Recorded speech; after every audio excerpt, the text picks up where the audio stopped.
Hello guys, welcome to पाल हिमोटेक YouTube channel में आपका myself Mahipal Baghel as a online teacher. I would like to start strategy management of subject of M.Com first year.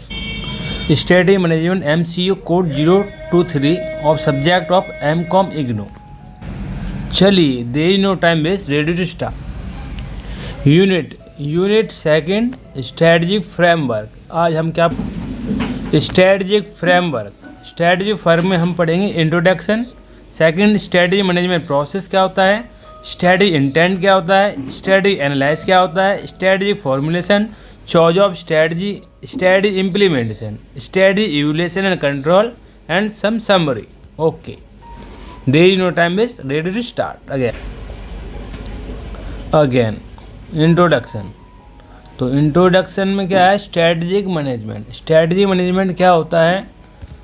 Strategic management is a process of developing strategy based on organisational direction. These organisation direction are derived from the strategic intent of organisation. चलिए आगे बढ़ते हैं. Strategy management process. Strategy management process क्या होता है? Strategy management process क्या होता है? Strategy management process.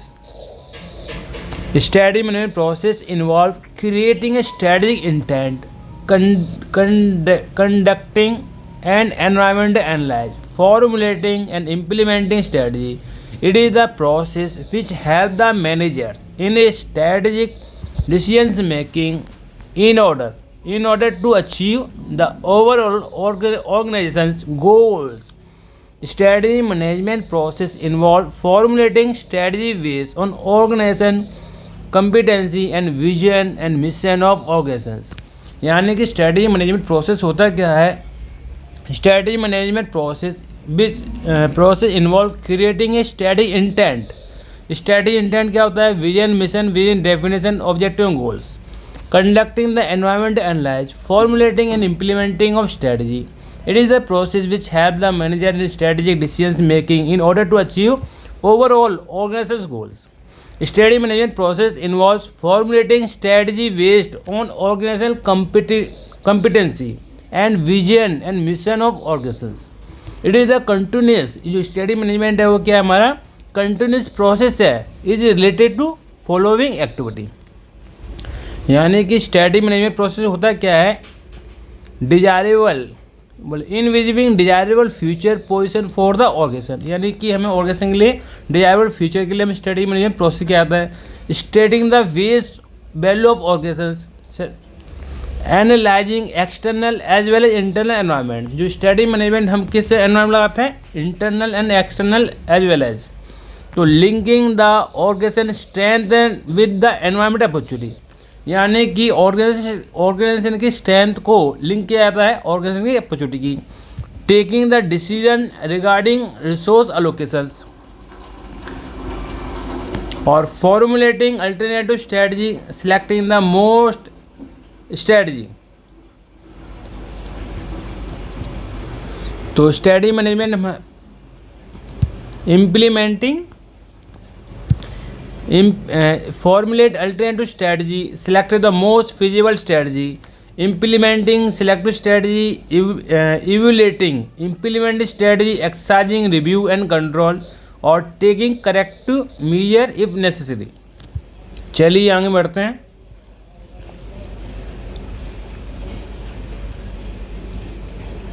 Strategic intent. ये स्ट्रेटजी मैनेजमेंट है. पहले हमें स्ट्रेटजिक इंटेंट बनाएंगे, उसके बाद हम स्ट्रेटजी एनालाइज करेंगे, फिर स्ट्रेटजी को हम क्या करेंगे? फॉर्मुलेट करेंगे. ये हमारा थर्ड स्टेप है. ये फोर्थ, चॉइस ऑफ स्ट्रेटजी को सिलेक्ट किया जाएगा. फिफ्थ स्टेज पे स्ट्रेटजी इंप्लीमेंट किया जाएगी. सिक्स पे स्ट्रेटजी इवैल्यूएशन कंट्रोल. स्ट्रेटजी को हम इवैल्यूएट किया जाएगा और कंट्रोल किया जाएगा. तो पहला होगा हमारा स्ट्रेटजी इंटेंट. स्ट्रेटजी इंटेंट क्या होता है हमारा? Vision, mission, objective, goals and various definition. Strategy intent हमारा क्या होता है? Vision, mission, objective, goals, vision, definition. Strategy analyse. Strategy analyse में क्या करेंगे हम? इंटरनल इंटरनलाइज क्या हो जाएगा और एक्सटर्नल एनवायरनमेंट एनालाइज होगा। External environment analyse, internal environment analyse.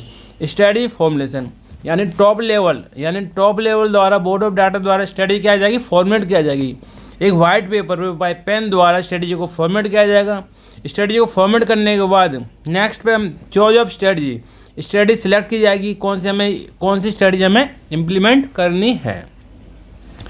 उसके बाद हम स्ट्रेटजी को सिलेक्ट करने के बाद हमें स्ट्रेटजी को इम्प्लीमेंट करना पड़ेगा। इम्प्लीमेंट पे जो हमारा जो टॉप, मिडल एंड लोअर, इन तीनों लेवल इस पर इम्प्लीमेंट काम करते हैं। लास्ट में स्ट्रेटजी इवैल्यूएशन, यानी स्ट्रेटजी का ऑडिट किया जाएगा कि हमारी जो स्ट्रेटजी है वो ठीक डायरेक्शन में काम कर रही है या नहीं कर रही है, और स्ट्रेटजी को कंट्रोल किया जाएगा और लास्ट में उसको करेक्ट किया जाएगा। यानी कि प्रोसेस ऑफ स्ट्रेटजी मैनेजमेंट, उसके 6 स्टेप हैं इसमें। फर्स्ट क्या है, स्ट्रेटेजिक इंटेंट। स्ट्रेटेजिक इंटेंट क्या होता है, विजन मिशन डिफाइन किया जाएंगे, बिजनेस डेफिनेशन डिफाइन किया जाएगा, बिजनेस मॉडल, ऑब्जेक्टिव गोल्स क्या है। फिर स्ट्रेटजी एनालाइज में क्या होता है, इंटरनल एनालाइज और एक्सटर्नल एनालाइज किया जाएगा। फिर इसके बाद स्ट्रेटजी फॉर्मुलेट, यानी बोर्ड ऑफ डाटा से टॉप लेवल, यानी जो हमारा जो टॉप लेवल है, जो कॉर्पोरेट लेवल है, उसके द्वारा स्ट्रेटजी को फॉर्मेट किया जाएगा। उस फॉर्मेट करने के बाद चॉइस ऑफ स्ट्रेटजी को सिलेक्ट किया जाएगा, हमें कौन सी स्ट्रेटजी हमें अपनानी है। चॉइस ऑफ स्ट्रेटजी के बाद स्ट्रेटजी को इम्प्लीमेंट किया जाएगा। इम्प्लीमेंट करने के बाद स्ट्रेटजी का इवैल्यूएशन या और कंट्रोल, यानी स्ट्रेटजी का ऑडिट किया जाएगा और कंट्रोल किया जाएगा। चलिए आगे बढ़ते हैं। प्रोसेस ऑफ स्ट्रेटजी मैनेजमेंट समझ में आ गया। फर्स्ट में क्या होता है, स्ट्रेटजी इंटेंट होता है, उसके बाद स्ट्रेटजी एनालाइज होता है, थर्ड होता है स्ट्रेटजी फॉर्मेशन, फोर्थ होता है चॉइस ऑफ स्ट्रेटजी, सिक्स होता है स्ट्रेटजी इम्प्लीमेंटेशन, लास्ट होता है स्ट्रेटजी इवैल्यूएशन कंट्रोल। चलिए आगे बढ़ते हैं। स्ट्रेटजी इंटेंट जो अभी मैं आपको बताया था, विजन मिशन ऑब्जेक्टिव गोल्स, ये हमारे क्या होता है, ये हमारे स्ट्रेटजी इंटेंट होता है। Strategy intent, introduction strategy management, strategic intent, ये हमारे क्या स्ट्रेटजी इंटेंट में क्या होता है, हमारा विजन, यानी पहले हमें विजन पता होना चाहिए, हमारा विजन क्या है। सेकंड क्या है, हमारा विजन मिशन, सेकंड होता है मिशन। थर्ड होता है हमारा business definition, vision mission. Third होता है हमारा बिजनेस डेफिनेशन।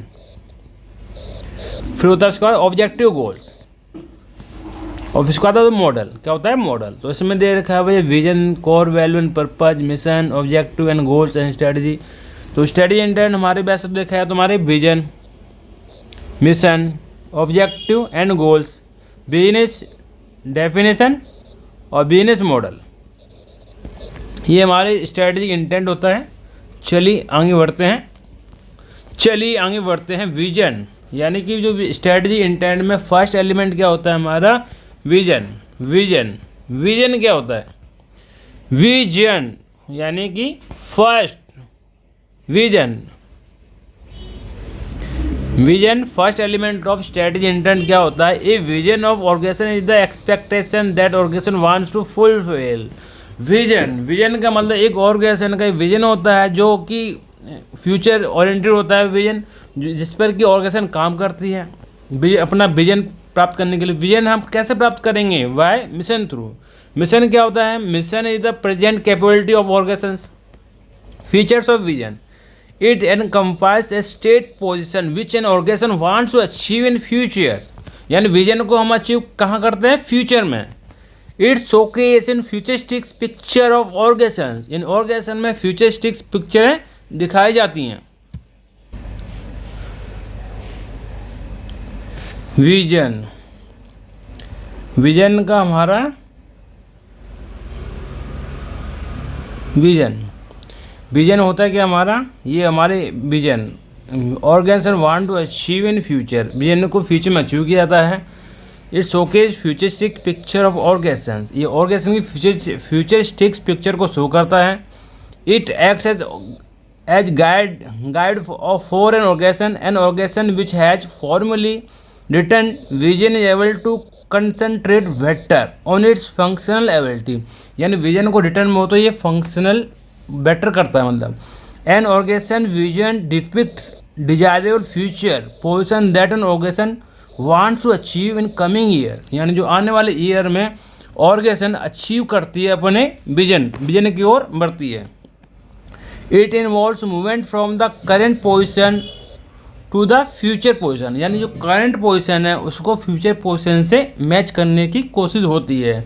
ये vision is a long term concept, it remains same for several years, for example 15 years. यानी विजन हमारे शॉर्ट टर्म नहीं होते हैं, विजन हमारे लॉन्ग टर्म ओरिएंटेड होते हैं।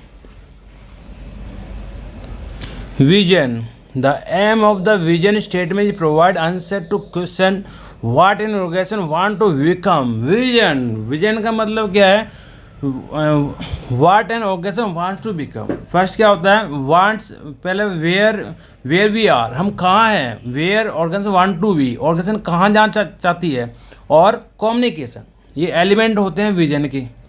यानी कि एलिमेंट हमारे विजन में क्या होता है, वेयर वी आर, अभी हम कहाँ पर हैं। Second, what organisation wants to become, organisation क्या बनना चाहती है, क्या करना चाहती है। थर्ड होता है कम्युनिकेशन, यानी कैसे करेगी।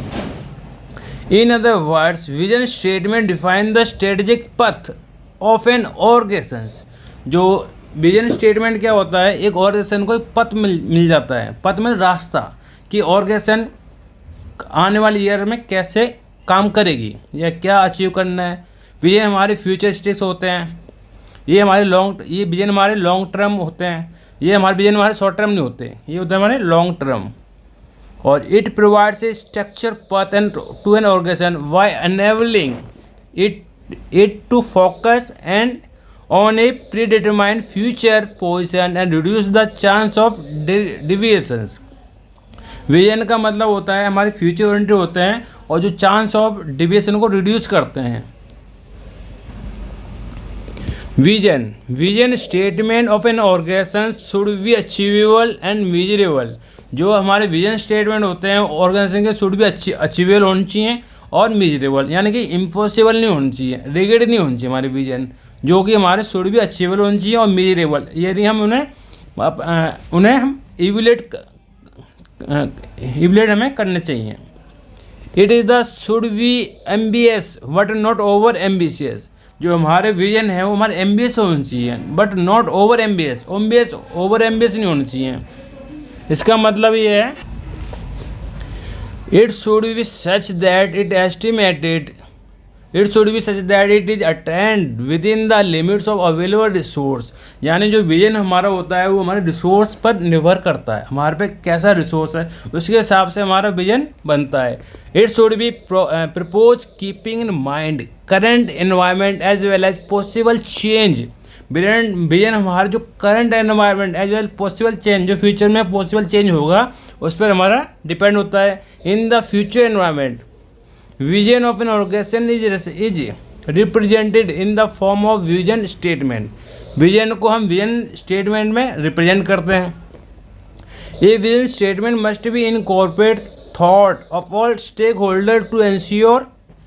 यानी जो हमारा विजन होती है हमारी, ये हमारी कॉर्पोरेट थॉट होती है, जो कि हमें स्टेक होल्डर को एंश्योर करना पड़ता है कि हमारे विजन ये है, हम ये करेंगे आने वाले टाइम पर, जिससे कि इन्वेस्टर का, स्टेक होल्डर का विश्वास बढ़ता है। ये हमारे जो विजन है हमारे वो एम्बिशियस होनी चाहिए, नॉट ओवर एम्बिशियस होनी चाहिए। विजन हमारे वो अचीवेबल होनी चाहिए और मेजरेबल होनी चाहिए।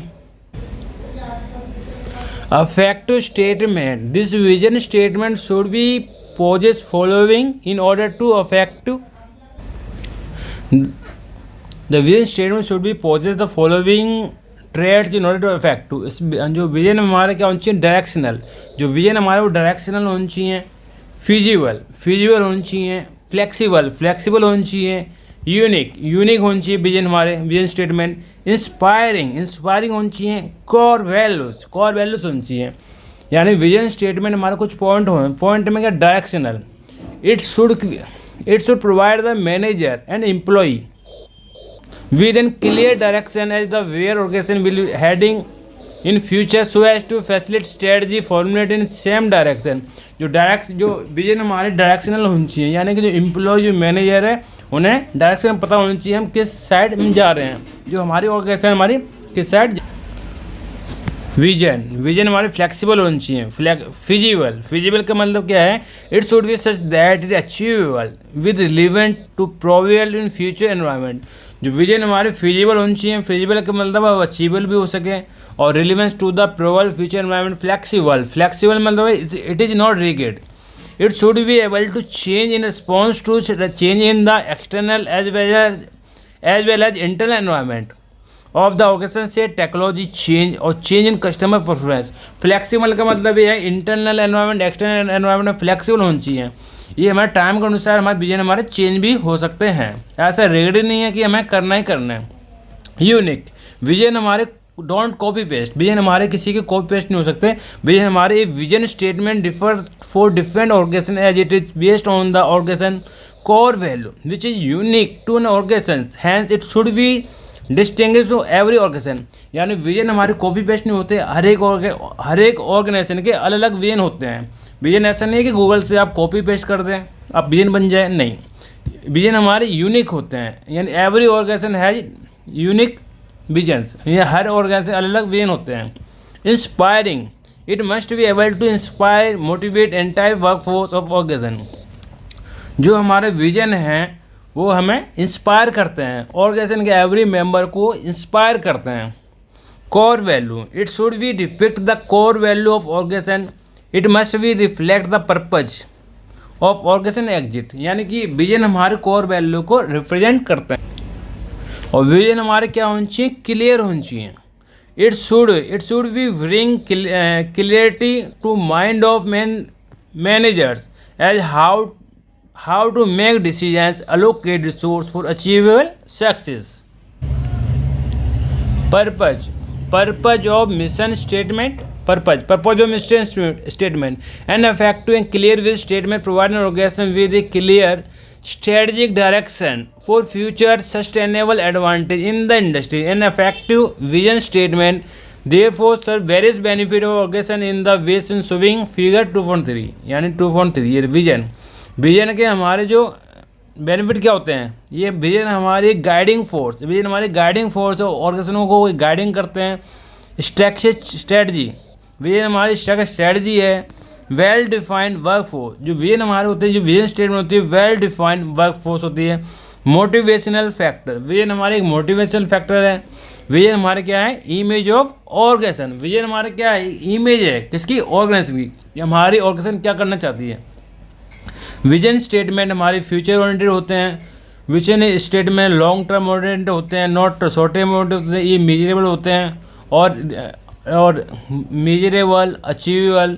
और विजन हमारे क्या होते हैं, हमारे गाइडेंस फॉर, यानी ये विजन हमारे एम्प्लॉय इंटरनल एक्सटर्नल में एम्प्लॉय और डायरेक्टर को गाइडेंस करते रहते हैं। स्ट्रक्चर स्ट्रेटजी, विजन का हमारी स्ट्रक्चर स्ट्रेटजी है कि हमें किन सालों में हमें क्या प्राप्त करना है। Vision well defined workforce, vision हमारी एक वर्कफोर्स है कि हमें ये इतने सालों में इतने ऑब्जेक्टिव में अचीव करने हैं। मोटिवेशनल फैक्टर, विजन से एम्प्लॉय डायरेक्टर्स क्या होते हैं, मोटिवेट होते हैं, ये एम्बिशियस होते हैं, ये क्या होते हैं, मोटिवेट होते हैं।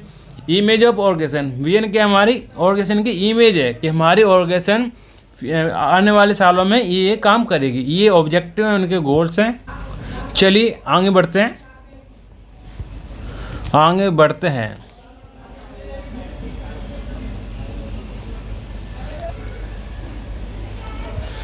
Envisioning the process of clearing the vision. It is difficult and it is complex task. A well-convinced vision must have. Vision हमारे कॉम्प्लेक्स टास्क होते हैं क्योंकि कोर आइडियोलॉजी, इसमें क्या होता है, कोर आइडियोलॉजी होता है। और इनविजन फ्यूचर, ये फ्यूचर ओरिएंटेड होते हैं। Core ideology will be remain unchange, it has the enduring the character, it consist of core value of core purpose. Core value, essential talent of an organization's core purpose is related to reasoning of existence of organization. और envisioned future will be basically deal with following. Vision हमारे किस में deal करते हैं, long term objective of organization. और क्या होता है, clear description of articulate future, यानी कि जो हमें लॉन्ग टर्म में प्राप्त करना है वो क्लियरली डिस्क्रिप्शन आर्टिकुलेट फ्यूचर है। Vision, advantage of vision, vision के एडवांटेज क्या होते हैं। A few benefit accruing the organization have vision as follows. Foster experiments, promotes long term thinking, foster risk taking, can be used for benefit of people, make an organization competitive, original and unique. Can be used benefit of people, makes organization competitive, original and unique and represent integrity. Integrity represent करते हैं advantage of vision. They are inspiring and motivating to people working in organization. यानी कि organization में they are inspiring motivating people working in organization, यानी organization में vision हमें inspire करते हैं बोर्ड ऑफ डायरेक्टर को, एम्प्लॉय को, every person aspect in the organization. Core value and purpose. Core value purpose vision का क्या है? These concept are very important in the process envisioning the collision and the Porres have been developed the concept of better philosophy respect. Core value are the essential enduring beliefs the organization they may be believe top management regarding the employee welfare, customer interest and stakeholders wealth. The beliefs may have the economic orientation and social and orientation. Evidence clearly indicates that the core value A different from the core value B or C. The entire organization structure revolves around the philosophy coming out of the values. Core purpose क्या है? Core purpose is the reason for existing an organization. The reasoning needs are to be spelled clearly. The characteristics of core purpose. It is the overall reason to existence of organization. It's why an organization. This mainly addresses the issue which organization desire to achieve internally. It is broad philosophical, long-term, rational. It is the linking organization it with own people. Second है हमारा mission. Mission क्या होता है? Mission क्या होता है? Mission क्या होता है? मिशन हमारा एलिमेंट होता है स्ट्रेटजी इंटेंट का. The Thomson state mission as the essential purpose of organization concerning particular why it is in existence, the nature of business, it in the customer, it seeks serve the state. Mission क्या होता है? Mission हमारी statement होती है present capability of organization to achieve the vision. The definition of following mission क्या होगा? It is the essential purpose of organization, यानी organization में क्या एसेंशियल पर्पज है. It is answerable why organization is existence. Vision mission क्या आता है कि ऑर्गेनाइजेशन हमारे कैसे हमारे आंसरेबल है. It is the basis of awareness of sense of purpose. It fits capability and opportunity which is govern offers. The mission of organisation in corporate activity undertaken by an organization. It highlight the market target why organization technology adopted, product and service offered. A mission segregate the organizations from the other organization in an industry. The aim of mission statement is to answer the question. Mission statement क्या होता है? हमारा answer का question होता है. What an organization does. Organization हमारी क्या करती है, यानी कि मिशन स्टेटमेंट हमारी ऑर्गेनाइजेशन हमारा क्या काम करती है. जैसे कि एयरटेल का मिशन स्टेटमेंट क्या है कि हमारी organization error free telecom service provide करती है. तो एयरटेल का जैसे एयरटेल कंपनी है, एयरटेल, जियो, इनका मिशन स्टेटमेंट क्या होना चाहिए? हमारी company error free telecom service provide करती है. ये क्या है? हमारा मिशन. तो विजन क्या हो सकता है इनका विजन हो सकता है टू वी मतलब to be world leader in the telecom sector, यानी कि लीडर बनना इनका विजन स्टेटमेंट हो सकता है. चलिए आगे बढ़ते हैं.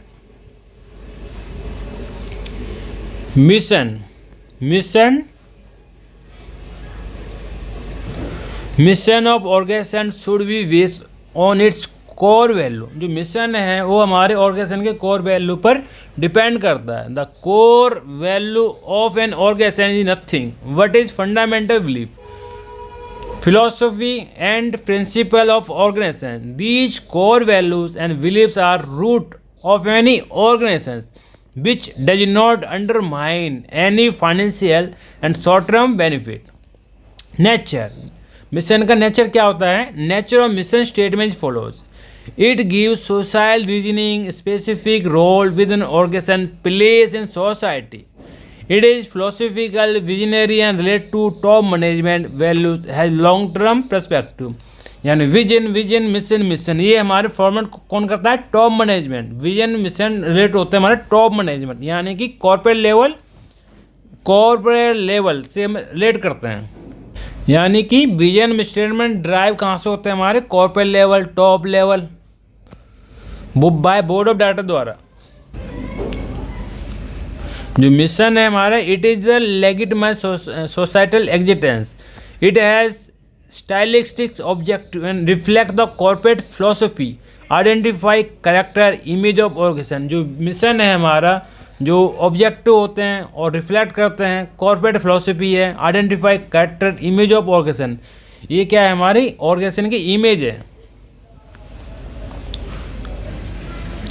A mission is based on the aims of organizations, indicate the current position of organizations in the industry, it sets out preference for decision making at the strategic level। A mission is represented in the form of mission statement। जो mission होता है हमारी mission statement के रूप में present की जाती है। A mission statement put forward in nature of business, product और service range in way of doing business. यानी कि जो मिशन स्टेटमेंट होती है हमारी फॉरवर्ड नेचर होती है, नॉट बैकवर्ड। फॉरवर्ड का मतलब होता है, फॉरवर्ड का मतलब मोदी। जैसे कि मोदी कुछ भी अनाउंसमेंट करते तो सोचते नहीं कि हमारे पास क्या रिसोर्स हैं।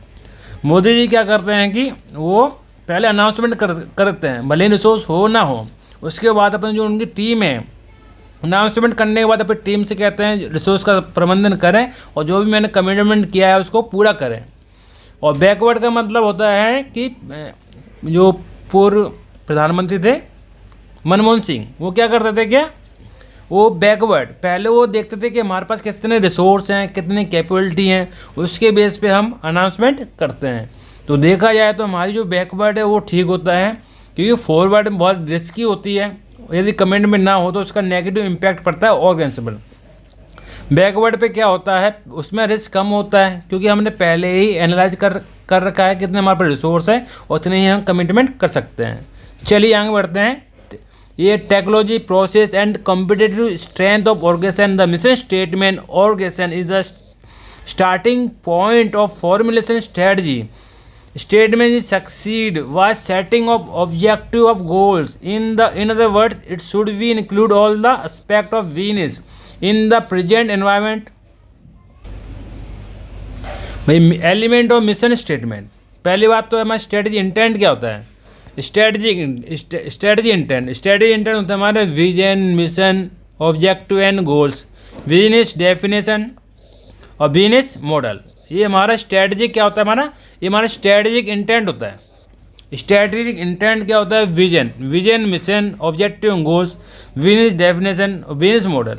और मिशन स्टेटमेंट क्या है? एक हमारा एलिमेंट है किसका? स्ट्रेटजिक इंटेंट का।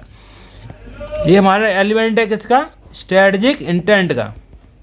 चलिए मिशन स्टेटमेंट हम समझते हैं। हाँ देखो लिखा है नीचे, एलिमेंट ऑफ मिशन स्टेटमेंट, ठीक है। तो एलिमेंट ऑफ मिशन स्टेटमेंट होता है क्या हमारा? देखो मिशन यानी कि टारगेट मार्केट, यानी कि मिशन स्टेटमेंट में हमें टारगेट, हम जिस मार्केट में टारगेट करना है उसको हम पेपर पर स्टेटमेंट लिखते हैं। यानी और प्रोडक्ट सर्विस, यानी कि किस फॉर्म में हो सकता है? वो प्रोडक्ट सर्विस फॉर्म हो सकता है, यानी ये हमारे प्रोडक्ट है, इनको ये हम करते हैं। जैसे कि एयरटेल, जियो। एयरटेल कहता है हम error free communication service provide करते हैं, ठीक है। और टारगेट मार्केट, इस एरिया के मार्केट को टारगेट करना है। और मिशन स्टेटमेंट क्या होता है? प्रोसेस, ये प्रॉपर प्रोसेस होता है कि हम ये कैसे करते हैं। और मिशन स्टेटमेंट क्या होगा? डिस्ट्रीब्यूशन नेटवर्क, इसमें एक डिस्ट्रीब्यूशन नेटवर्क होगा। और कोर कंपिटेंसी क्या होता है? कोर कंपिटेंसी का मतलब है एप्पल के टेक्नोलॉजी। एप्पल कहता है मैं तो भैया कुछ लोगों के लिए बेचता हूँ पर महंगा बेचूंगा, सस्ता नहीं बेचूंगा, मैं सस्तों के लिए बना ही नहीं हूँ, मैं महंगा बेचूंगा। तो उस पर क्या है? कोर कंपिटेंसी है। कोर कंपिटेंसी क्या होता है? VRCS, कोर कॉम्पिटेंस क्या होता है, VRCS, यानी V फॉर वैल्यूएबल होता है, ठीक है, यानी कि उनकी जो प्रोडक्ट सर्विस वो वैल्यूएबल होती हैं। और रेयर का मतलब उनके प्रोडक्ट होते हैं वो अनोखे होते हैं, यानी डिफरेंट होते हैं, यूनिक होते हैं। और सी का मतलब है उनके जो प्रोडक्ट है वो कॉपी नहीं कर सकते, नॉट इमिटेट, यानी कि जो उनके कॉम्पिटिटर हैं जैसे एप्पल की टेक्नोलॉजी कॉपी करना चाहें तो वो कॉपी नहीं कर सकते, यानी कि लॉन्ग टर्म में कॉपी की जा सकती है पर मुश्किल है मतलब। और एस का मतलब नॉट सब्सटीट्यूटेबल, इनका जो मार्केट में सब्सटीट्यूट भी अवेलेबल नहीं होता। और क्या होता है, कम्पिटेटिव स्ट्रेंथ, यानी कि मिशन स्टेटमेंट हमारे कम्पिटेटिव स्ट्रेंथ होते हैं। और मिशन स्टेटमेंट में होते हैं कि हमारे कोर वैल्यू होते हैं। चलिए ये हमारे एलिमेंट ऑफ मिशन स्टेटमेंट है। चलिए आगे बढ़ते हैं, in order to affective mission statement should be process following feature, यानी कि फीचर्स क्या होते हैं हमें मिशन स्टेटमेंट को समझने में। यानी मिशन स्टेटमेंट क्या होनी चाहिए हमारे अचीवेबल, जो मिशन स्टेटमेंट हमारे ऐसे होने चाहिए जो कि हमें अचीव कर सकें। ईजी टू अंडरस्टैंड, जो मिशन स्टेटमेंट ऐसे होने चाहिए कि हर एक कोई समझ सके। क्लियर एंड स्पेसिफिक, जो मिशन स्टेटमेंट हमारा क्लियर होना चाहिए कि किसी को डाउट नहीं होना चाहिए। क्लियर एंड स्पेसिफिक होना चाहिए, मतलब कौन से स्टेटमेंट किस काम के लिए है। जो मिशन स्टेटमेंट क्या होना चाहिए, एस्पायर होना चाहिए, यानी कि जो बोर्ड ऑफ डायरेक्टर है, एम्प्लॉई है, उनको मोटिवेशन होनी चाहिए। और इंडिविजुअलिटी, मिशन स्टेटमेंट हमारी इंडिविजुअलिटी होनी चाहिए, इनको समझते हैं। अचीवेबल का मतलब क्या है, it should be construct in manner that it can be fulfil with the available resource and organization strength. It should be realistic nature, यानी कि जो मिशन स्टेटमेंट है वो रियलिस्टिक नेचर होनी चाहिए, ओवर ऑम्बियस नहीं होनी चाहिए, रिगिड नहीं होनी चाहिए। ईजी टू अंडरस्टैंड, जो मिशन स्टेटमेंट ऐसे होनी चाहिए कि एवरी ऑर्गेनाइजेशन के एम्प्लॉय हो, डायरेक्टर हो, every aspect of every person को समझ में आना चाहिए। ईजी टू अंडरस्टैंड होनी चाहिए। मिशन स्टेटमेंट हमारे कॉम्प्लेक्स नहीं होनी चाहिए, it should not be complex, ये डिफिकल्ट नहीं होनी चाहिए। ये mission statement is meant for employ and hence the language should be appropriately framed. It should be brief and positions, clear and specific. Clear and specific क्या मतलब है, जो mission statement होता है वो क्लियर होनी चाहिए। क्लियर का मतलब है it should be precise and not verge, यानी कि जो मिशन स्टेटमेंट हमारे सटीक होनी चाहिए और नॉट वेज नहीं होनी चाहिए। तो क्लियर एंड स्पेसिफिक होनी चाहिए, it should be precise not vague, it should be clearly indicate business activity so that employees can remain focus. Aspire, it should be able to inspire employee to adopt the basic values of organization, यानी every organisation employ हो या director हो उनको motivate करने वाले होने चाहिए। Mission statement हमारी individuality, it should be able to define the character of organization, जो मिशन स्टेटमेंट है हमारे ऑर्गेनाइजेशन का जो कैरेक्टर है वो क्या करना चाहती है, बिल्कुल डिफाइंड स्टेटमेंट होनी चाहिए। चलिए आगे बढ़ते हैं। ऑब्जेक्टिव एंड गोल्स, यानी कि ये हमारा थर्ड एलिमेंट होता है। फर्स्ट एलिमेंट हमारा क्या होता है, विजन। स्ट्रेटेजिक एलिमेंट का फर्स्ट एलिमेंट होता है हमारा विजन, सेकंड होता है हमारा मिशन, थर्ड होता है हमारा ऑब्जेक्टिव एंड गोल्स। चलिए ऑब्जेक्टिव गोल्स को हम समझते हैं। Mission statement are the qualitative statement which are need to converted into more practical terms, therefore they are followed by objective and goals. Objective and goals are measurable form of target which an organization wants to achieve. They break qualitative mission statement into the target or which aims which can be measured. Therefore objectives of goals and statement which enable the management to measure the outcome of progress. They are generally quantitative terms but can be qualitative as well as. Goals are achievable outcomes which are more for long term, specify what is the achieved in a broad sense. The objectives are the short term, जो हमारी जो goals and objective, यानी कि इसमें दो चीज़ें हैं। पहला क्या है हमारा ऑब्जेक्टिव, सेकंड क्या है हमारे गोल्स। जो ऑब्जेक्टिव हमारे क्या होते हैं, शॉर्ट टर्म होते हैं। Short term objectives are short term which include specified tasks required full from long term objective. The qualified objective are more preferable as well as provide better precision. They are easily understood by the workforce. They can be clear, understand what is expected to them.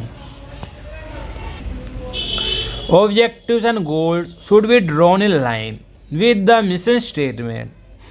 They should express mission statement of organizations. Objectives contain the period of time. Objectives में क्या contain होता है? Period of time, यानी कि उस time तक हमें objectives को पूरा करना होता है. And acceptable level of risk involve in accomplishing the mission. Vision of organization, they should be made in such a manner. The objective and goals should be drawn in with the mission statement. They should be expressed. Mission statement of organizations. The objectives contain the period of time, acceptable level of risk involved in the accomplishing mission and visions of organization. They should be made in such manner that they are able to fulfill the mission and vision. A good objective is one of which is covered. चलिए इस diagram को समझते हैं. Objectives, the traits of effective objective. Objectives क्या होते हैं? दो चीज़ें होती हैं इसमें, ऑब्जेक्टिव एंड गोल्स. ऑब्जेक्टिव हमारे शॉर्ट टर्म होते हैं, गोल्स हमारे लॉन्ग टर्म होते हैं. तो यानी ऑब्जेक्ट्स हमारे क्या होते हैं? हमारे शॉर्ट टर्म होते हैं. ऑब्जेक्ट हमारे क्या होनी चाहिए? क्लियर होनी चाहिए. जो भी हमें ऑब्जेक्ट करना है वो हमें क्या होनी चाहिए? क्लियर होनी चाहिए. ऑब्जेक्ट्स हमारे मीजरेबल. ऑब्जेक्टिव्स को हम टाइम पर मीजर कर सकें, इवैल्यूएट कर सकें, करेक्ट कर सकें. ऑब्जेक्ट क्या होनी चाहिए? लॉजिकल होनी चाहिए. हमारे ऑब्जेक्ट हमारे लॉजिकल होनी चाहिए. ऑब्जेक्ट हमारे क्या होनी चाहिए? प्रैक्टिकल होनी चाहिए. Practical object consist with mission. Objects हमारे जो मैच खाने चाहिए मिशन स्टेटमेंट से. और ऑब्जेक्ट्स होनी चाहिए प्रोड्यूस आउटकम. एंड टाइम पर हम चेक करेंगे कि हमारे जो ऑब्जेक्ट्स हैं वो प्रोड्यूस आउटकम दे रहे हैं. और प्रिसाइज यानी सटीक. ऑब्जेक्ट्स हमारे क्या होनी चाहिए? सटीक होनी चाहिए. जो भी ऑब्जेक्टिव्स हैं वो हमारे क्या होनी चाहिए? क्लियर होनी चाहिए. ऑब्जेक्ट्स हमारे क्लियर होनी चाहिए. फर्स्ट पॉइंट क्या होता है? हमारे जो ऑब्जेक्ट्स हैं, फर्स्ट पॉइंट होता है ऑब्जेक्ट हमारे शॉर्ट टर्म होते हैं और ऑब्जेक्ट्स हमारे क्या होनी चाहिए? क्लियर होनी चाहिए.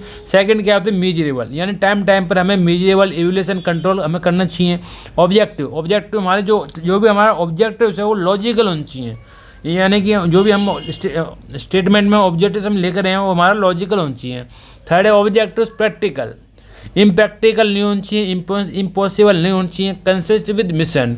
ऑब्जेक्टिव्स हमारे मिशन स्टेटमेंट से तालमेल होना चाहिए, मैच करनी चाहिए मिशन स्टेटमेंट से.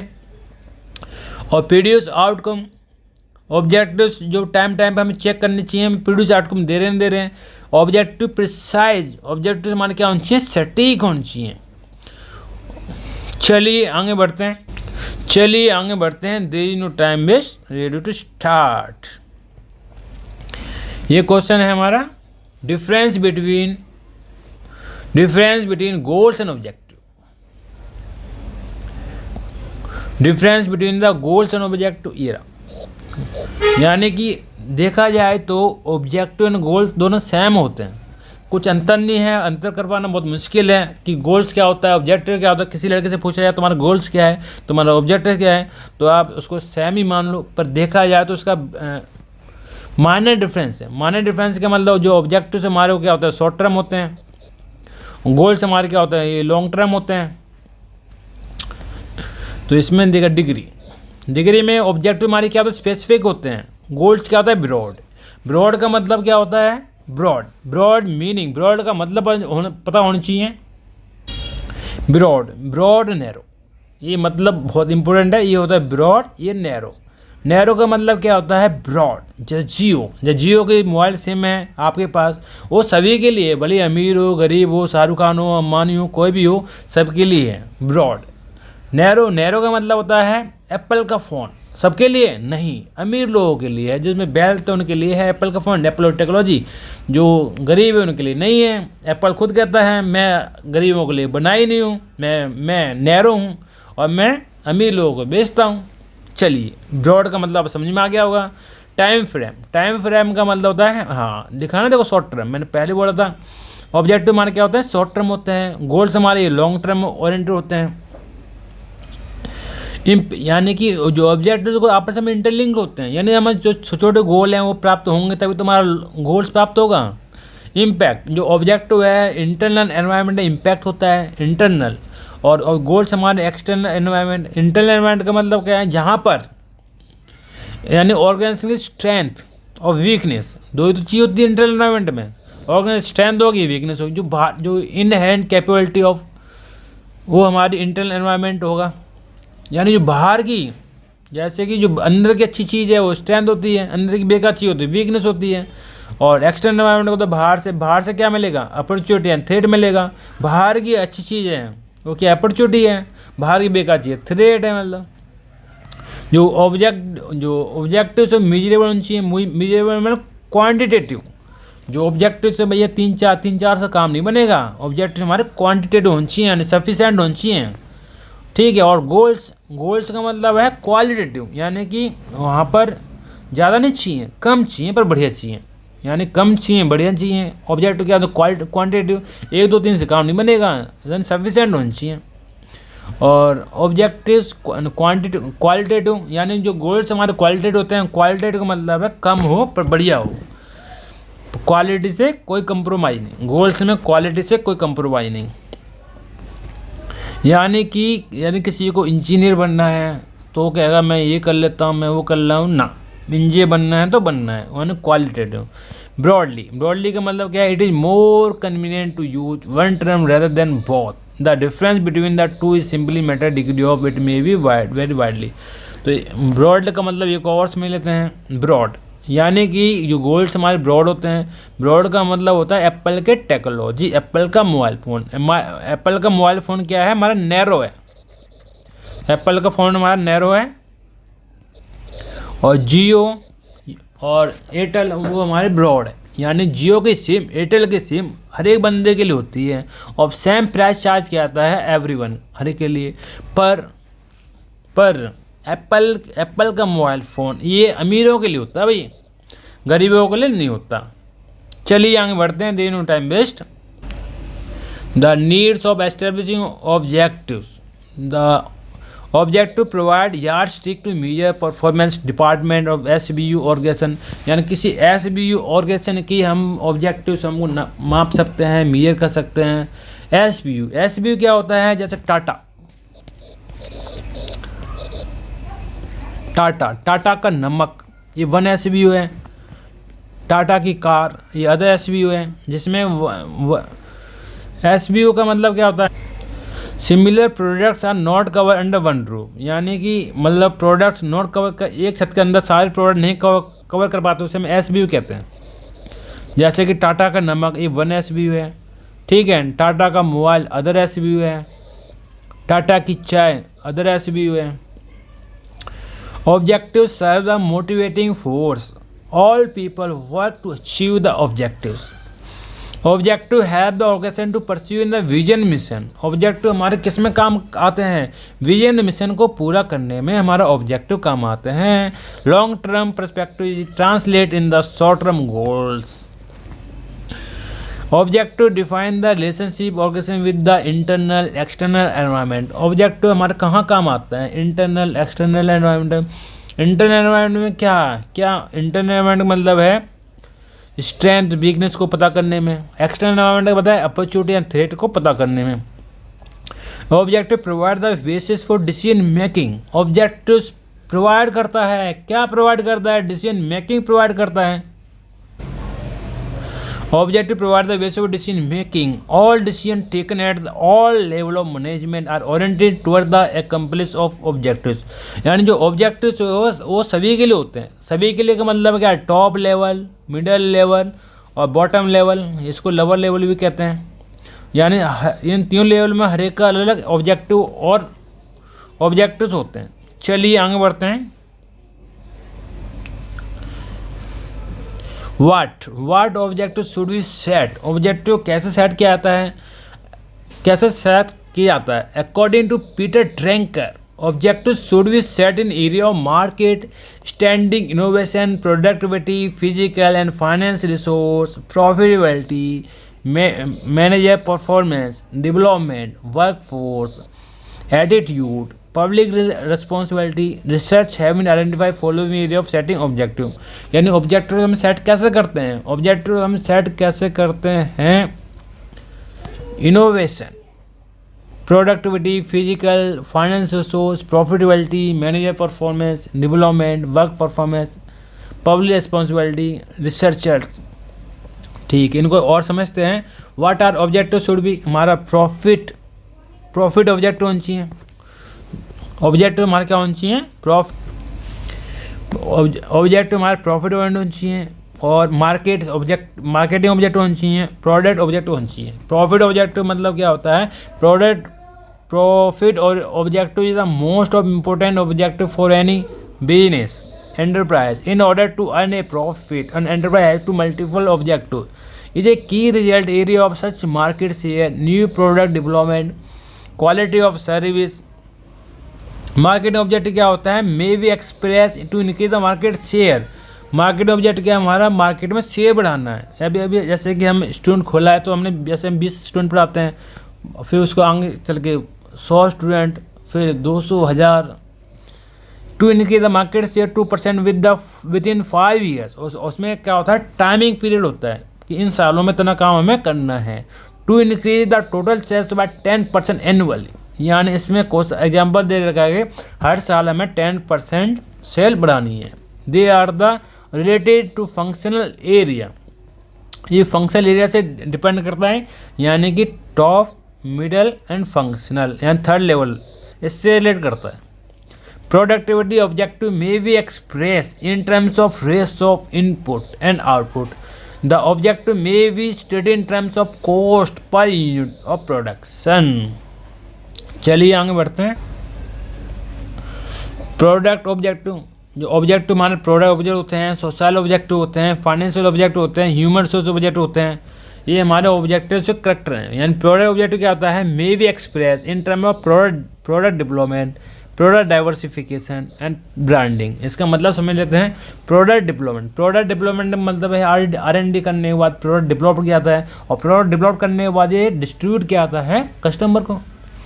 और प्रोडक्ट डाइवर्सिफिकेशन का मतलब है न्यू मार्केट में न्यू प्रोडक्ट उतार दे, उसको हम डाइवर्सिफिकेशन कहेंगे।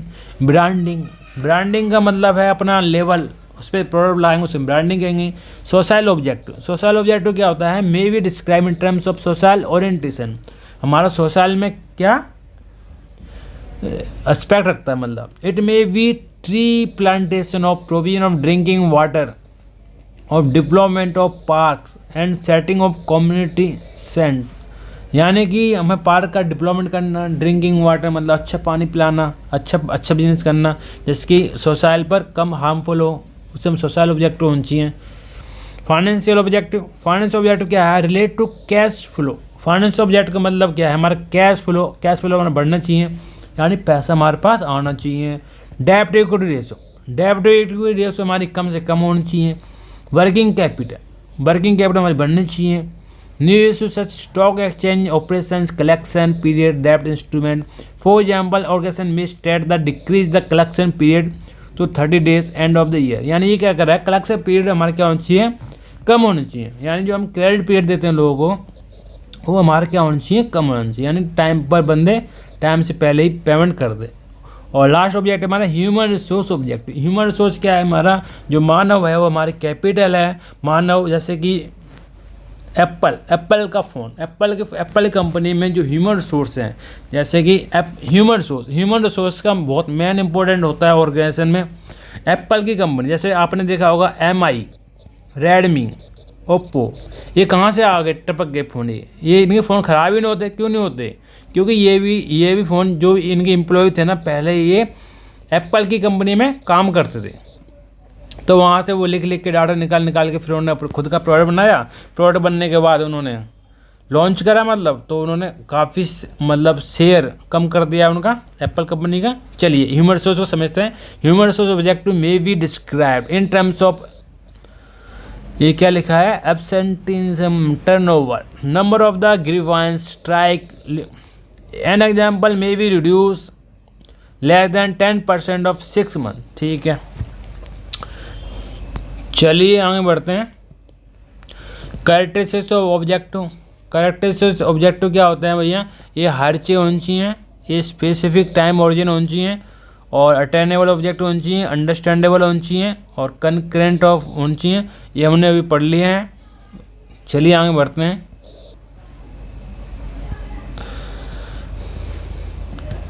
Process of setting objective, environmental force वगैरह। चलिए अब हम पढ़ते हैं स्ट्रेटजिक एनालिसिस। स्ट्रेटजिक एनालिसिस क्या होता है? स्ट्रेटजिक एनालिसिस क्या होता है? इंपॉर्टेंट क्वेश्चन है। Strategic analysis involve the analysis of internal external environment. Strategic analysis क्या होता है? इंटरनल एक्सटर्नल एनवायरनमेंट को एनालाइज करना। पहली बात तो इंटरनल एनालिसिस होता क्या है? यहाँ पर मिलता है हमें इंटरनल एनवायरनमेंट में स्ट्रेंथ और वीकनेस। एक्सटर्नल एनवायरनमेंट क्या मिलेगा? Opportunity and threat. Strategic analysis involve the analysis of internal and external environment of organisations. Internal मतलब है कंपनी के अंदर स्ट्रेंथ क्या है, वीकनेस क्या है। कंपनी के बाहर एक्सटर्नल एनवायरनमेंट, कंपनी से बाहर वो क्या हमारा अपॉर्चुनिटी क्या है, थ्रेट क्या है। It is conducted to ascertain the circumstances under which organizations operating for the purpose of strategic formulation. The major components of strategic analysis are the conducting the environment analysis, यानी कि environment का analyse करना, strategy analysis. Assessing the existing strategy to check whether they fulfill the goal. जो हमारी existing strategy चल रही है वो कोई जो गोल जो आ रहा है उसको फुलफिल कर पा रही है नहीं कर पा रही है, यानी स्ट्रेटजी ऑडिट करना, उसको इवैल्यूएशन करना, कंट्रोल करना। इवैल्यूएट वेरियस स्ट्रेटजी अल्टरनेटिव, जो भी हम वेरियस स्ट्रेटजी फॉलो कर रहे हैं उनका इवैल्यूएट करना, यानी स्ट्रेटजी ऑडिट करना। Adopting the most viable strategy, यानी कि स्ट्रेटजी को हम वाइबल नहीं कर सकते कि ये 100% गारंटी है। स्ट्रेटजी फ्यूचर बेस होती है। चलिए आगे बढ़ते हैं और समझते हैं स्ट्रेटजिक एनालिसिस। तो environment analysis involve the assessing of forces factor which surround the organization. They are divided into internal external environment. दो भागों में बांटा गया है, internal external.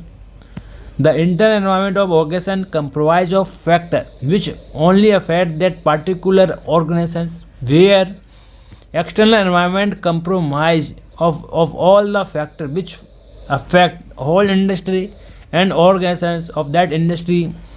These are the various techniques used for analyzing environment. is SWOT का मतलब क्या होता है? S for strength होता है, W for weakness और O for opportunity, T for threat, यानी कि S strength, weakness, opportunity and threat. Analyze is the most period technique for assessing the internal environment of an organization within respect to external environment. A SWOT analysis is used to evaluating the strength and weakness. इसका मतलब जो SWOT analysis किस लिए होता है हमारा, यानी कि स्ट्रेटजी एनालिसिस में SWOT एनालाइज करना होता है। SWOT एनालाइज क्या होता है? Strength, weakness, opportunity. Strength weakness हमारे इंटरनल एनवायरनमेंट्स में आते हैं और अपॉर्चुनिटी थ्रेट हमारे एक्सटर्नल एनवायरनमेंट में आते हैं। चलिए आगे बढ़ते हैं और समझते हैं। Of an organizations of an organization in accordance with the opportunity offered and threat posed by external environment. It helps integrating strength and weakness with opportunity and threats for maximum utilization of already available resources. Pestle analysis होता क्या है? PESTLE। P for होता है political, E for economical, S for social culture, T for technological, L for legal, E for environmental। यानी paste analyse होता है क्या हमारा? P for political, E for economical, S for social culture, T for technological, L for legal, E for economic। Post ये होता है paste analyse. ये हमारा मैक्रो एनवायरनमेंट होता है। क्या होता है? Macro, not micro. ये हमारा मैक्रो यानी बाहर एक्सटर्नल एनवायरनमेंट। जो पेस्टल एनवायरनमेंट होता है हमारा एक्सटर्नल एनवायरनमेंट होता है। ये pastel environment is the technique use for analysing the external environment. It helps in evaluating the political environment. आगे ना इसमें P for political, E for economic environment, S for social culture environment, T for technological environment, L for legal environment, E for ecological environment. This analysis of external environment help in assessing the opportunity and threat. ये क्या करता है? ये assessment करता है। किस चीज़ का assessment करता है? अपॉर्चुनिटी एंड थ्रेट, जो कहाँ पाए जाते हैं? एक्सटर्नल एनवायरनमेंट में पाए जाते हैं। इंटरनल एनवायरनमेंट में क्या मिलता है? इंटरनल एनवायरनमेंट में मिलता है weakness and strength. It helps in assessing the condition prevailing in the industry and it helps in assessing the condition prevailing in the industry, and hence the enable the organizations take the necessary action for response of those conditions. The other technique analysis which can be adopted by organization Porter's 5 forces model for following analyze and value chain analyze and achieving the core competence. यानी कि जो हमारा internal environment में क्या मिलता है? Strength and weakness. Opportunity और external environment में क्या मिलता है हमारा? Opportunity and threat.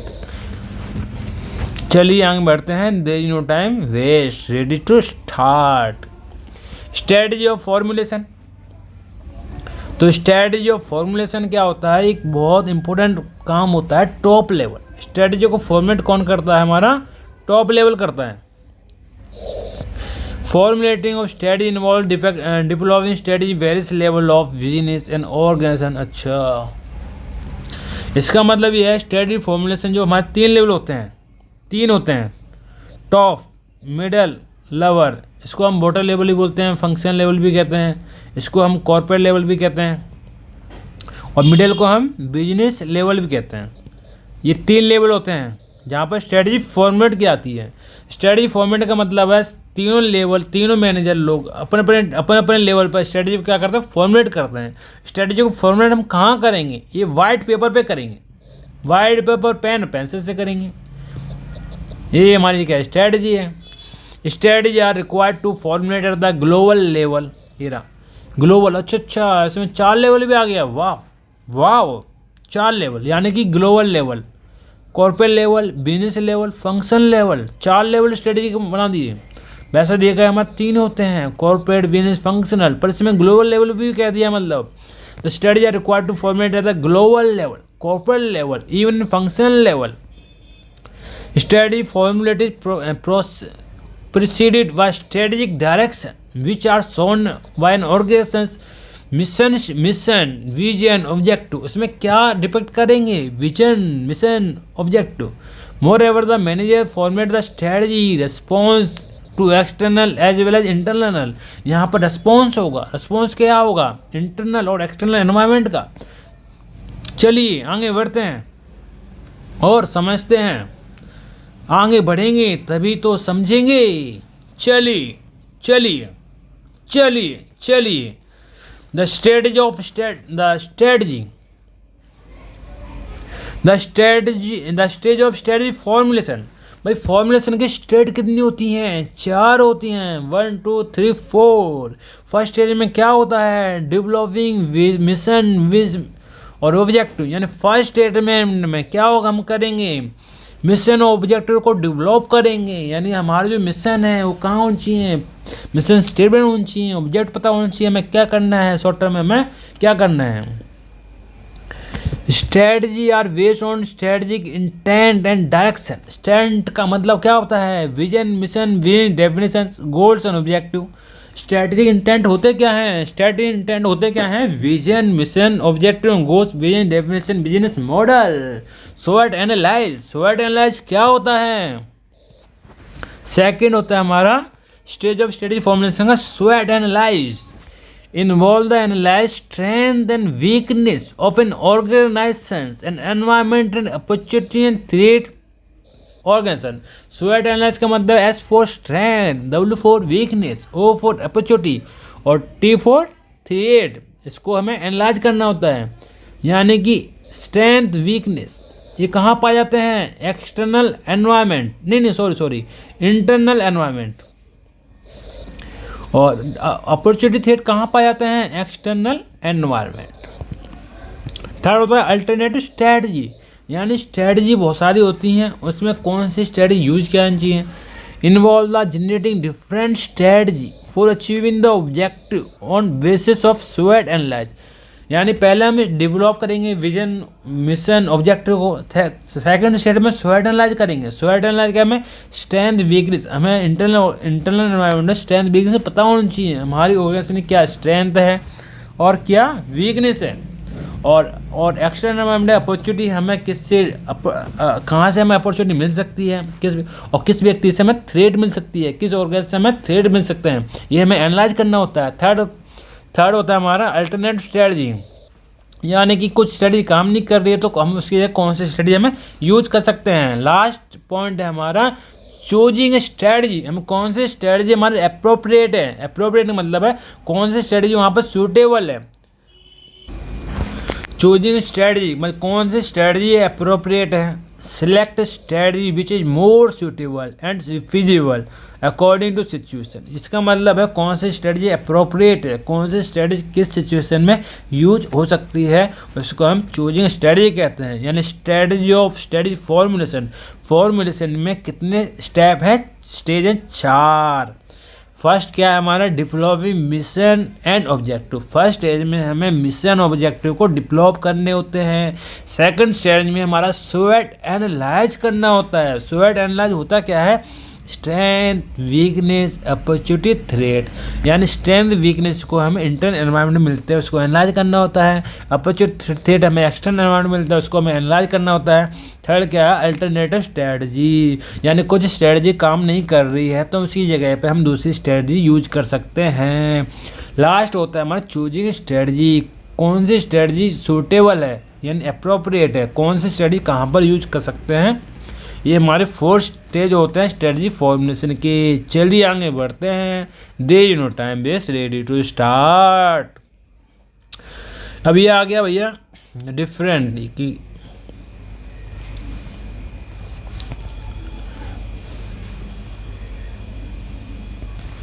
the strategy formulate a different level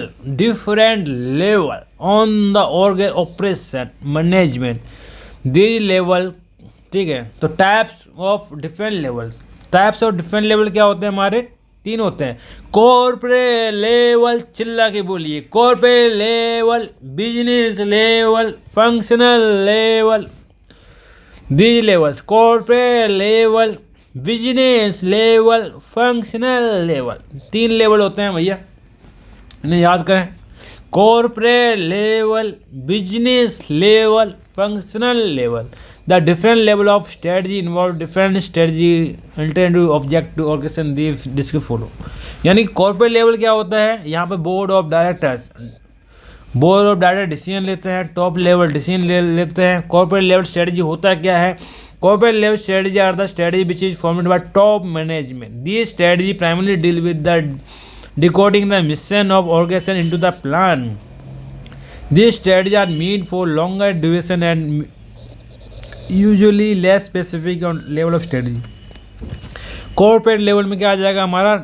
Ratan Tata, Mukesh Ambani, ये हमारे क्या है? ये डिसीजन लेते हैं कि इस ऑर्गेनाइजेशन को ये हमें विजन हमें प्राप्त करना है। सेकंड लेवल होता है हमारा business level strategy. Business level strategy क्या होता है? बिजनेस लेवल स्ट्रेटजी क्या होता है? Organization operating on the large scale of having geographical distribution operations dividing their operation into the several decisions unit, यानी कि हमारे ऑर्गेनाइजेशन को सेपरेट डिवीजन में बांटा जाता है, उसके लिए हर एक के लिए अलग मैंने रखे जाते हैं। These units are called strategic business unit, उनसे हमें क्या कहते हैं? SBU, यानी कुछ प्रोडक्ट, यानी किसी कंपनी के कुछ प्रोडक्ट सेम क्षेत्र में कवर नहीं होते उसे हम SBU कहते हैं, और जो नहीं कवर होते उन्हें अदर SBU कहते हैं। Each of these unit act separate business under the, लिखा ना, ईच मतलब Each of these units act separate units under one single parent organization. Generally, Venus units operate different industry may have different brand name. Strategy adopted by such strategy Venus units are called Venus level strategy. This strategy enables the Venus unit acquire competitive advantage over the organization in the industry. In other words, Venus level strategy help the achieve in industry competitive advantage. They help an organization to attaining the desirable market position and market it.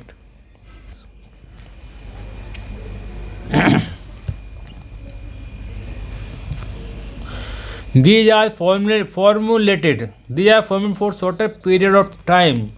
The effective implementation of function strategy create ways of strong business and corporate level strategy. Function level strategy help the attainment of function expertise, therefore leading the deployment of core competence in the organization. In other words, this strategy provides the plans to manage the certain function manager assess the entire business of organization. यानी कि इनका कहने का मतलब है जो top corporate level, business level and function level, तीनों level पर अपनी स्ट्रेटजी फॉर्म की जाती है, पर इम्प्लीमेंटेशन हमेशा फंक्शन लेवल स्ट्रेटजी भी होगा.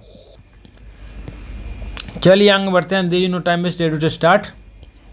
अब चॉइस ऑफ स्ट्रेटजी का हमें स्ट्रेटजी कैसे हमें सिलेक्ट करना है. चॉइस ऑफ स्ट्रेटजी में हम क्या चेक करेंगे. ऑब्जेक्टिव फैक्टर चेक करेंगे, सब्जेक्टिव फैक्टर चेक करेंगे. While making the choice of two types of factor have consider this objective factor और सब्जेक्टिव फैक्टर. ऑब्जेक्टिव फैक्टर का मतलब क्या है, जिस पे काम हो जा रहा है, और सब्जेक्टिव फैक्टर काम कैसे हो रहा है. Objective factors are ones which can be quantified while subjective factor are the one of which can not be qualified and are based on experience on opinion the people. Strategic choice is like decision making process. These are three objectives way of make choice. Corporate portfolio, competitor analyze, industry analyze. ये तीन चीज़ होती क्या है. Portfolio क्या होता है, हमारे product and service. Product service company के जो प्रोडक्ट एंड सर्विस हैं वेरियस, उसे हम प्रोडक्ट एनालाइज कहेंगे. मतलब कॉम्पिटिटर एनालाइज हमारे, यानी कि भाई ऑर्गेनाइजेशन के कौन कॉम्पिटिटर हैं, उनकी स्ट्रेंथ क्या है, वीकनेस क्या है. और इंडस्ट्री एनालाइज, भैया कंपनी में ग्रोथ है या नहीं है, ये मैच्योर हो चुकी है, ये कंपनी का स्टेज क्या है. मतलब चलिए आगे बढ़ते हैं. Corporate portfolio analyse. भाई कॉर्पोरेट पोर्टफोलियो एनालाइज कैसे करेंगे. When organization is more than one Venus, यदि ऑर्गेनाइजेशन के पास एक से ज़्यादा वीनस है तो उसे हम क्या कहेंगे, SBU कहेंगे. नहीं SBU नहीं कहेंगे. It can be select more than one strategic alternative depending upon the demand of situation prevailing in the different portfolio. It is necessary to analyze the position of different Venus of the Venus house, which is done by corporate portfolio analyze can be done using the 7 technology given the below.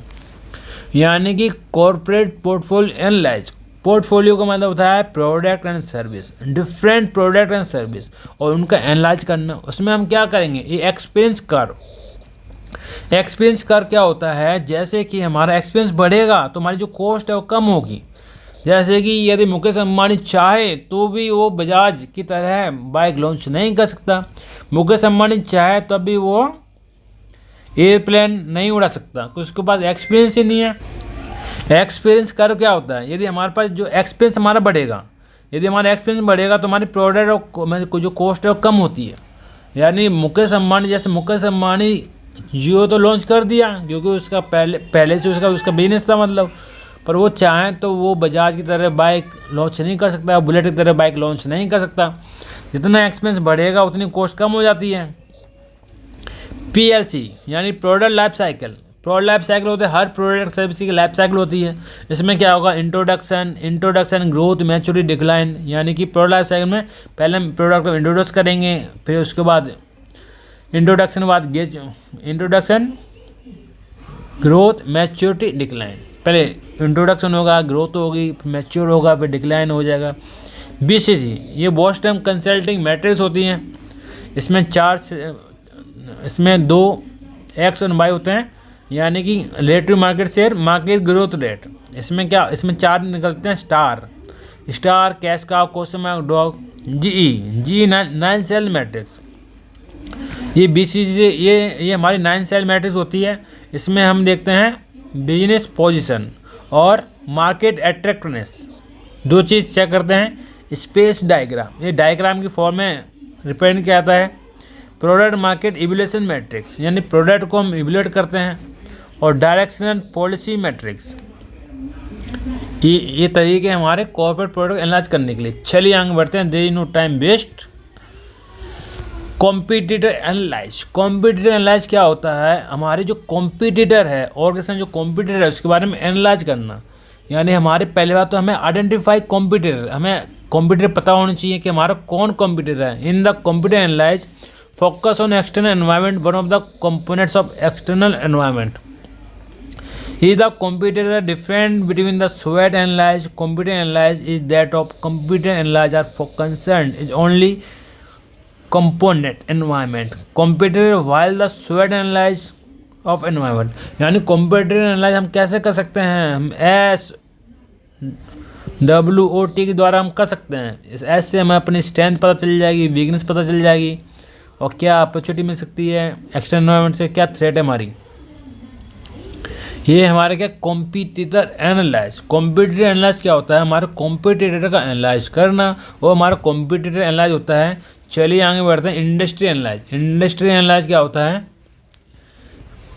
Industry के बारे में analyse करना। In industry analyse the competitors belong to particular industry which in organization associate are look at. All the members of industry are considered as whole. In the competitor analyse only the major components are assessed, the while industry analysis of competitors belong to all the lookout। तो इसमें क्या होता है? Study choice in decision making process following steps. हम industry analyse हम कैसे करेंगे? Focus on strategic alternative. Second है इवैल्यूएटिंग स्ट्रेटजी अल्टरनेटिव। थर्ड है हमारा considering decision factor, objective and subjective. Finally making strategic choice. चलिए आगे बढ़ते हैं, स्ट्रेटजी इम्प्लीमेंटेशन। यानी कि पहले हमने स्ट्रेटजी फॉर्मुलेट करी, फॉर्मुलेट करने के बाद स्ट्रेटजी हम इम्प्लीमेंट करेंगे। तो इम्प्लीमेंट हम कैसे करेंगे इसको समझते हैं। तो strategy implementation is the stage where the formulation strategy are executed top level द्वारा, यानी कि कॉर्पोरेट लेवल द्वारा। This is the phase of activating the strategy. Implementing the strategy involves, यानी कि the exercising control over the strategy while they are being implemented। strategy implement इसके मतलब जो हमने strategy फॉर्मुलेट की गई है वास्तव में वो implement हो रही नहीं हो रही। strategy audit करना। strategy implementation is the process of converting strategy into participate। जो स्ट्रेटजी इम्प्लीमेंटेशन में हमारा जो corporate level, business level, function level, तीनों लेवल को हमें साथ लगना पड़ता है, तभी स्ट्रेटजी इम्प्लीमेंट हो सकती है, अदरवाइज नहीं। This stage involving following process. Strategy implement करने के लिए क्या प्रोसेस होते हैं? पहले क्या था? Setting goals. हमें जो गोल्स है वो हमें सेट करने होंगे, जो टारगेट है हमें सेट करने होंगे। सेकंड है डेवलप प्लान। पहले हम गोल्स को सेट करेंगे। सेकंड स्टेप हमारा डेवलप प्लान, हमें प्लान बनाने होंगे कि हमें गोल्स कैसे हमें अचीव कर सकें, मेजर कर सकें, इवैल्यूएट कर सकें, करेक्ट कर सकें।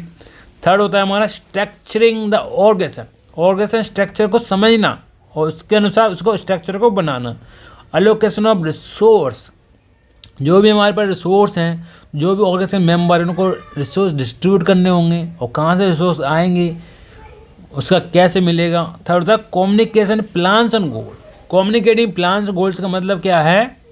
Plan and goal every organization को हमें बताने होंगे कि ये हमारा विजन है, ये हमारा मिशन है, ये हमें ऐसे करना है, सबको टीम मिलकर काम करना होगा। मोटिवेटिंग एम्प्लॉय से हम एम्प्लॉय को मोटिवेट करना पड़ेगा। यानी कि इसमें दो अप्रोच होती हैं, ट्रांसैक्शनल और ट्रांसफॉर्मेशनल। ट्रांसैक्शनल तो अप्रोच वो होती है जिसमें कि रिवॉर्ड एंड पनिशमेंट दी जाती है, यानी तुम अच्छा काम करोगे तो रिवॉर्ड मिलेगा, तो गिफ्ट मिलेगा, यदि गलत काम करेगा तो पनिशमेंट, तुम्हारी सैलरी काट ली जाएगी। ये जो स्ट्रेटजी है ट्रांसैक्शन वाली, ये हमारी जो एस्टेब्लिश है मतलब कम उसके लिए होती है, जो न्यू होती है उसके लिए ट्रांसफॉर्मेशन होती है।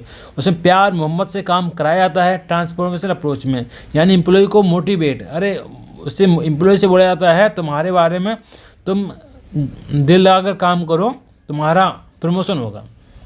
लास्ट स्टेप होता है एस्टेब्लिशिंग लीडरशिप। इसमें लीडरशिप एस्टेब्लिश की जाती है और लीडर को आगे बढ़ना पड़ता है और उसको पूरी जिम्मेदारी अपने ऊपर लेनी पड़ती है। चलिए आगे बढ़ते हैं। The process of strategy implementation consist of 3 main element as shown figure. 3 होते हैं the element of strategy implementation करने के लिए 3 एलिमेंट होते हैं। पहला क्या होता है ऑर्गेनाइजेशन ऑफ स्ट्रेटजी, सेकंड क्या होता है इंस्टीट्यूशनलाइजेशन ऑफ स्ट्रेटजी, और थर्ड होता है इवोल्यूशन कंट्रोल। तो स्ट्रेटजी इम्प्लीमेंटेशन स्ट्रेटजी हो जाएगी। तो ऑर्गेनाइजेशन ऑफ स्ट्रेटजी, ऑर्गेनाइजेशन में कौन सी स्ट्रेटजी है, इंस्टीट्यूशनलाइजेशन ऑफ स्ट्रेटजी, कहीं से स्ट्रेटजी को वेरीफाई हुई नहीं हुई। लास्ट में होता है इवोल्यूशन कंट्रोल, यानी स्ट्रेटजी का ऑडिट होता है कि हमारी जो स्ट्रेटजी है सही डायरेक्शन में काम कर रही नहीं कर रही, कहीं ऐसा नहीं हम गलत रास्ते पे जा रहे हैं, हम भटक तो नहीं गए हैं, सही डायरेक्शन में काम कर रहे नहीं कर रहे हैं। टाइम पे हमें चेक करना पड़ता है कि हमारी जो स्ट्रेटजी सही डायरेक्शन पे सही काम कर रही नहीं कर रही है, कहीं ऐसा तो नहीं हम अपने लक्ष्य और गोल से दूर होते जा रहे हैं, हमारा काम करते जा रहे हैं, हमारे लक्ष्य और गोल नज़दीक आ ही नहीं रहे हैं। तो स्ट्रेटजी ऑडिट करना होता है। चलिए आगे बढ़ते हैं। There is no time waste, ready to start. Strategy evolution and control. Strategy evolution control last step होता है, इसमें कि स्ट्रेटजी को चेक किया जाता है कि हमारी जो स्ट्रेटजी सही काम कर रही नहीं कर रही है। This is the final stage of strategy management process. This step ensure the implement strategy meet their objective. जो हमारी स्ट्रेटजी है उससे इंश्योर करना होता है कि हमारे जो ऑब्जेक्टिव मिल रहे हैं नहीं मिल रहे हैं। If not then perform the corrective action. Strategy evolution में क्या है, यदि हमारे ऑब्जेक्टिव नहीं मिल रहे हैं तो हमें करेक्टिव एक्शन लेने होते हैं। यदि हमारे ऑब्जेक्टिव टाइम पर मिल रहे हैं, हमें पता चल रहा है कि हम इतने ऑब्जेक्टिव या गोल्स हम प्राप्त कर रहे हैं तो कोई दिक्कत नहीं है। यदि नहीं कर रहे हैं तो हमें करेक्टिव एक्शन लेने पड़ते हैं, यानी कि स्टेप लेने पड़ते हैं जिससे कि हमारी स्ट्रेटजी सही डायरेक्शन में काम कर सके। Strategy evolution and control in on going process. भाई strategy evolution and control in on going process है, ये चलता रहता है। स्ट्रेटजी को टाइम पर हम चेक करना पड़ता है कि हमारी स्ट्रेटजी सही काम कर नहीं कर रही है। It entails the feedback of mechanism which provide for continuous monitoring of process of strategy implement. The globalization rapidly change environment of traditional method of control insufficient. चलिए आगे बढ़ते हैं, आपको समझ में आ गया होगा स्ट्रेटजी इवोल्यूशन कंट्रोल क्या होता है। स्ट्रेटजी इवोल्यूशन कंट्रोल हमारी लास्ट स्टेज होती है स्ट्रेटजी मैनेजमेंट प्रोसेस की। इसमें क्या होता है, यदि हमारी स्ट्रेटजी हमारे ऑब्जेक्ट को मीट करती है तो कोई दिक्कत नहीं, यदि मीट नहीं करती है तो हमें करेक्टिव एक्शन लेने पड़ते हैं, करेक्टिव स्टेप लेने पड़ते हैं जिससे कि हमारी स्ट्रेटजी ठीक काम करे और अपने जो ग्लोबल एनवायरनमेंट है और रैपिड एनवायरनमेंट है उसमें काम कर सके। चलिए आगे बढ़ते हैं। There is no time waste. चलिए